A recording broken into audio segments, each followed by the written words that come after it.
साथियों, मानो कि इस देश में विद्यार्थियों के साथ जो न्याय होना हो वो न्याय कहीं छिप सा गया है और इस देश की मीडिया शायद से कहीं छिप सी गई है, जो बाहर आने की कोशिश नहीं कर रही है। और खास करके हमारे देश भारत में भारत की जो राजनेता है, भारत की राजनेता यहां की जनताओं को बेवकूफ बनाने में माहिर सी हो गए हैं साथियों। और बेवकूफ बनाने में माहिर क्यों ना, यहां के पढ़े लिखे नौजवान युवाओं भी धर्म की मुद्दा में अपनी मुद्दा को भूल जाते हैं। तो क्यों ना इन सब को बेवकूफ बनाया ही जाए। और बेवकूफ बनाने में काफी हद तक यहां की सरकार, खास करके भारत की सरकार, अपनी जो रोल है वो रोल को निभा रही है। नमस्कार, मैं मिस्टर शिव जी आप सबों का हार्दिक अभिनंदन करता हूं इस आपके अपने ही चैनल द लाइफ रिसर्चर में। साथियों, आज की मुद्दा है कि लगभग 2018-19 में वैकेंसी आई थी एएलपी रेलवे में और उसके लगभग 6 साल के बाद लगभग आती है एएलपी में, जहां आना चाहिए था करीबन 1 लाख के आसपास वैकेंसी, वह मात्र 5600 वैकेंसी आती है एएलपी पे। साथियों, सबसे पहली बात तो यह है कि यह वैकेंसी का मतलब यह हुआ कि जैसे ऊंट की मुंह में जीरा और ऊंट कहीं पहाड़ के नीचे आ गया हो। जहां वैकेंसी की ज्यादा आवश्यकता है, ज्यादा जरूरत है, बेरोजगारी के आलम और महंगाई के आलम के साथ साथ इन सबों को ध्यान में रखने के साथ साथ भारत की सरकार भारत के युवाओं को लॉलीपॉप हाथ में थमा रहे हैं। और वो लॉलीपॉप जो 2 रुपया में मिलती है, जहां लाखों की वैकेंसी होनी चाहिए वहां मात्र 5600 वैकेंसी आ रही है साथियों। और यदि रेल मंत्रालय से तमाम प्रकार के शिक्षक का मीटिंग होता है तो उस मीटिंग में आश्वासन दिया जाता है कि ये 5600 जो वैकेंसी आ रही है, इस 5600 के बाद प्रत्येक साल यानी जनवरी 2025, जनवरी 2026, जनवरी 2027 लगभग प्रत्येक साल 2000, 3000 एएलपीआर में, टेक्नीशियन में वैकेंसी आती रहेगी साथियों। ये 5600 वैकेंसी में लगभग जो छात्र फॉर्म अप्लाई करेंगे वो लगभग जाएगा लगभग 50 से 80 लाख के बीच में। जरा सोचिए, ये सिर्फ 5600 सीट में इतनी लाखों की तादाद में जा रही है, क्या होगा? उनसे कुछ हो या नहीं होगा? रेलवे विभाग और सरकार की कहना है कि यदि आप अभी वैकेंसी चाहते हैं तो अभी फिर वैकेंसी दिया जाएगा, तो फिर साल ब साल नहीं दिया जाएगा। लेकिन साथियों, यदि रेलवे विभाग, रेल मंत्रालय और हमारी सरकार ये बात बता रही है कि वैकेंसी हम प्रत्येक साल देंगे, तो क्या हम इस बात को भूल जाएं कि 2024 जो चुनाव होने जा रही है लोकसभा की, तो 2014 में चुनाव से पहले हमारे जो वर्तमान में तत्कालीन सरकार है, यह सरकार की क्या फेंकाव था? प्रत्येक साल 2 करोड़ रोजगार देंगे। क्या आपके जहन में यह सवाल नहीं आएगा कि क्या प्रत्येक साल 2 करोड़ रोजगार मिल गई? ये 5600 लॉलीपॉप दिखा करके प्रत्येक साल रोजगार देने की बात की जा रही है और फिर क्या वो 2 करोड़ वाली बात भूल जाएंगे? क्या 2 करोड़ देने के बाद जिसपे युवाओं की समर्थन फुल मिला हमारी तत्कालीन सरकार को, क्या चीजें हम भूल जाए, क्या युवाएं भूल जाए? साथियों, सबसे पहली बात तो है कि हमारी देश भारत में अब तो अच्छी बातें करना, सही बातें करना भी अभिशाप बन चुका है। यदि आप सही बात करते हैं तो आपके ऊपर या तो एफआईआर कर दिया जाएगा, या तो आपके ऊपर ईडी भेज दिया जाएगा, या तो आपके ऊपर सीआईडी भेज दिया जाएगा। साथियों, ऐसा क्यों? सेवी क्यों भेजा जाता है? ऐसा नहीं कि मैं ये कह रहा हूं कि किसी पे भेजिए नहीं, लेकिन साथियों, यदि सही बात हम कह रहे हैं तो इसमें ऐसा क्यों हो रहा है? यदि कोई व्यक्ति सही बात रख रहा हो, और जहां तक बात किया जाए, आज से करीबन जब 2019 की चुनाव आ रही थी, तो 2019 की लोकसभा चुनाव से पहले और लोकसभा चुनाव के बाद यदि पूरी की पूरी आंकड़ा दे दिया जाए तो लगभग भारत में अभी सेंट्रल और स्टेट गवर्नमेंट मिलाकर के पूरी जो सीटें खाली हैं वो लगभग 63 लाख। अब ये अखबारों के माध्यम से है। जब 63 लाख सीट खाली है साथियों, और इसमें मात्र आ रही है 5600। क्या लगता है कि भारत की युवा और भारत की जनता की भविष्य जो है वो कहां है? मुझे पता है कि कुछ तबके के लोगों को इस वीडियो से कोई फर्क पड़ने वाला नहीं है, और खास करके भारत के युवाओं को भी कान में जू तक रेंगने वाला नहीं है। क्यों? क्योंकि उसकी मुद्दा अपने आप में अलग है।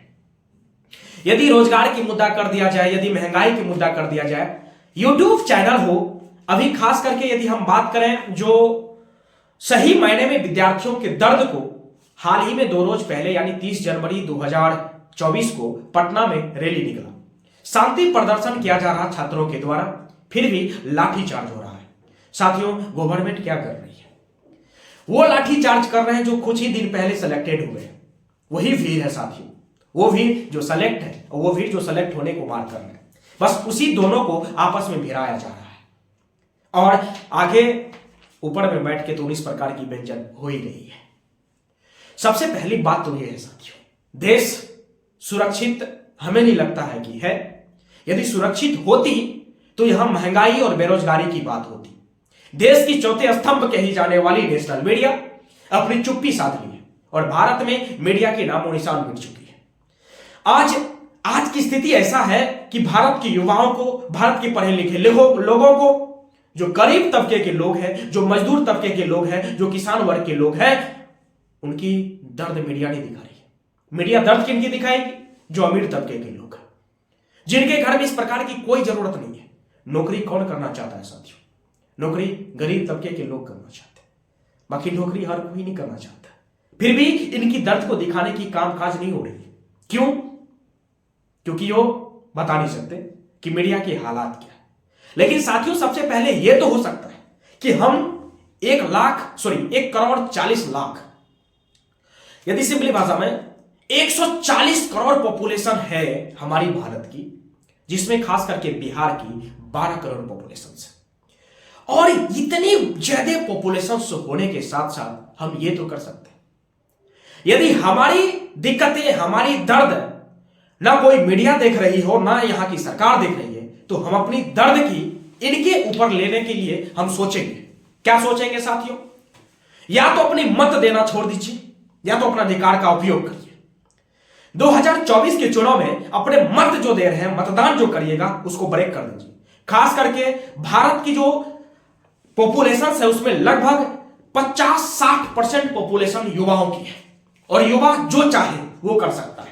साथियों, यदि आप चाह सकते हैं तो आप सरकार को झुका सकते हैं, क्योंकि आपकी बात को बुझी नहीं जा रही है। ना नेशनल मीडिया इस बात को दिखा रही है। डिबेट हिंदू धर्म को लेकर के, सनातन धर्म को लेकर के, मुस्लिम धर्म को लेकर के, पारसी धर्म को लेकर के, राम मंदिर को लेकर के डिबेट दिन ब दिन होती रहती है। लेकिन आज तक डिबेट लगभग इस 10 साल के दौरान बेरोजगारी के मुद्दा पर नहीं हुई, महंगाई के मुद्दा पर नहीं हुई। और हम जैसे शिक्षक जो आप लोगों के लिए काम कर रहे हैं, ना इनको आप देख रहे हैं। साथियों, क्या कहा जाए? यदि आपके पास वो ताकत है, क्योंकि यहां की सरकार भी आपके ऊपर है, आप टैक्स देना बंद कर दीजिएगा, इनकी 19 व्यंजन खत्म हो जाएगी। आप उनके चैनल को देखना बंद कर दीजिएगा, इनकी कमाई बंद हो जाएगी।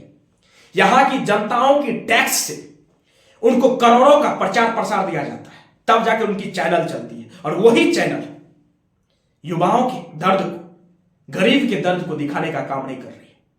वो कहीं लगता है कि किसी के दरवाजे की बन चुका हो, जिस प्रकार बहादुर शाह जफर के दरबारी कवि मिर्जा गालिब थे, ठीक उसी प्रकार लगता है कि आज की नेशनल मीडिया यहां की सरकार की दरबारी हो चुके हैं।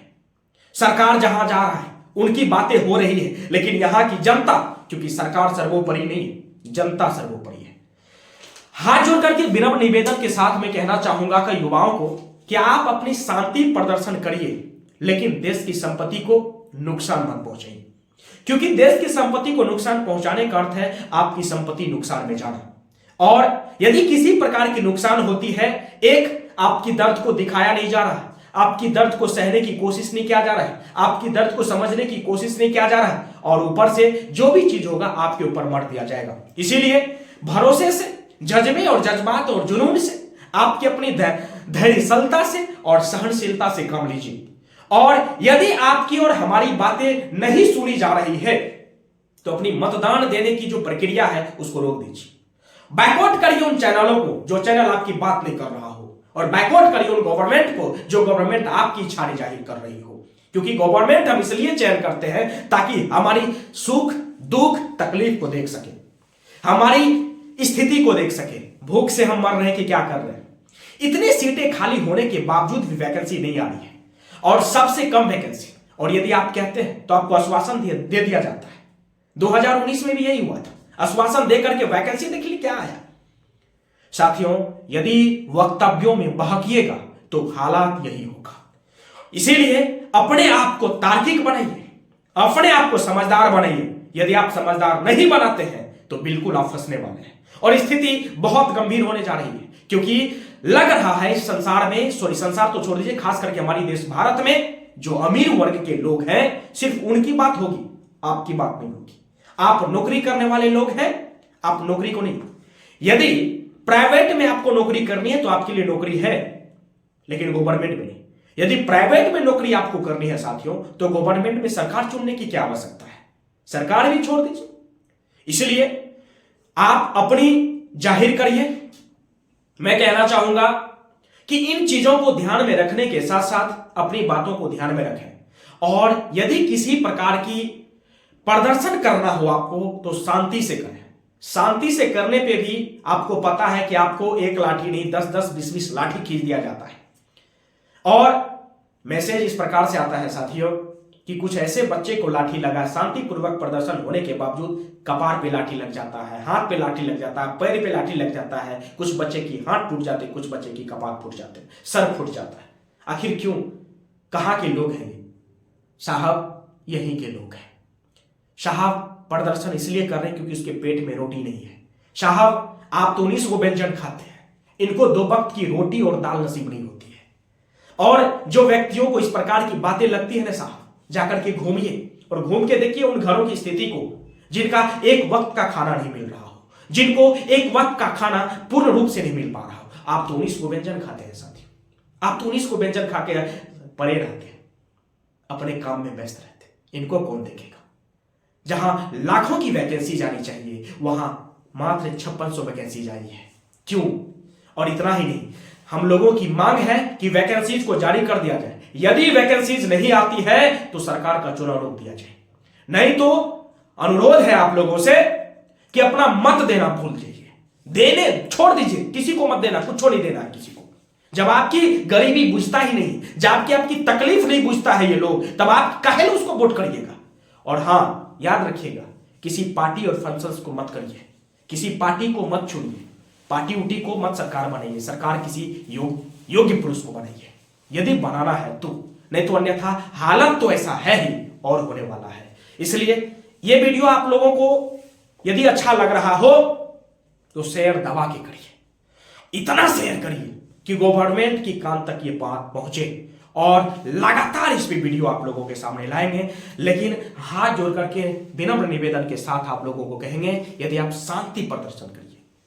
आप यदि किसी भी प्रकार के उग्र रूप लेते हैं तो इससे प्रॉब्लम्स बहुत ज्यादा होगी और देश की संपत्ति को क्षति पहुंचेगी। देश की संपत्ति को क्षति पहुंचने का अर्थ होता है आपकी संपत्ति को क्षति पहुंचना। इसलिए क्षति ना पहुंचाएं और शांतिपूर्वक प्रदर्शन करें, और मांग आपकी जाहिर है और आपकी मांग हमारी मांग जायज है, क्योंकि हमने गवर्नमेंट को चुना है। धन्यवाद।